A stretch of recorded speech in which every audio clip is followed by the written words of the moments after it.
بسم اللہ الرحمن الرحیم۔ ناظرین، نجف رضا ایک بار پھر آپ کی خدمت میں حاضر ہے۔ ناظرین، ایک غلط فہمی جو ہم سب والدین کی نظر میں ہوتی ہے وہ یہ ہے کہ ہم بچوں کو بار بار مقابلے کی فضا میں ڈالتے ہیں اور بار بار ان کے مقابلے دوسرے بچوں سے کرواتے ہیں، یا ان کا موازنہ دوسرے بچوں سے کرتے ہیں، یا ان کو کسی کمپٹیشن میں ڈالتے ہیں۔ یاد رکھیے کہ یہ رویہ بچے کی پرورش کے لیے اور اس کی تربیت کے لیے صحیح رویہ نہیں ہے۔ ہر بچہ مختلف خدا کی طرف سے مختلف صلاحیتیں لے کے پیدا ہوا ہے۔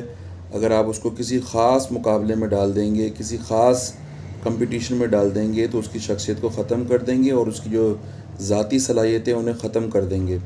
اس لیے بچے کو اس بات پر ابھاریے کہ جو بھی صلاحیت اس کے اندر موجود ہے وہ اس کو اچھے طریقے سے کرے۔ امید ہے آپ کو میری بات پسند آئی ہوگی۔ میرے یوٹیوب چینل کو لائک کیجئے، کمنٹ کیجئے، شیئر کیجئے اور سبسکرائب کیجئے۔